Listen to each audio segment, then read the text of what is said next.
छोड़ी सजनवा हमसे दूर रहेला। सुना बाली बिंदिया बलमुआ के रोज जो हेला, हमके छोड़ी सजनवा हमसे दूर रहेला। काके पिया चली गईले, हाँ हाँ गईले, और टूटे बदनिया हमार हो पिया घरे न आइले।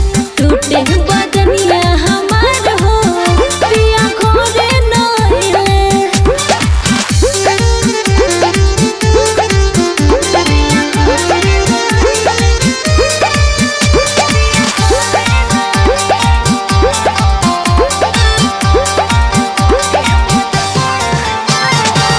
गवना कराई बंगलोर गइले बस रे, हमरो मन सखी करे कसमस रे। गवना कराई बंगलोर गइले बस रे, हमरो मन सखी करे कसमस रे।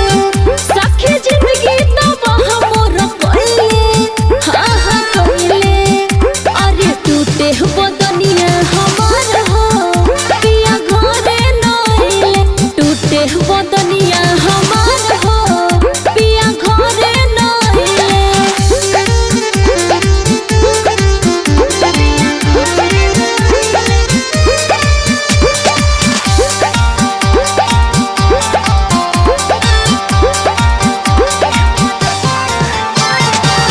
सैयानी दर्दी हमर बुझला ना दर्द रे, टूटेला बदन हमर चढ़ेला सरद रे।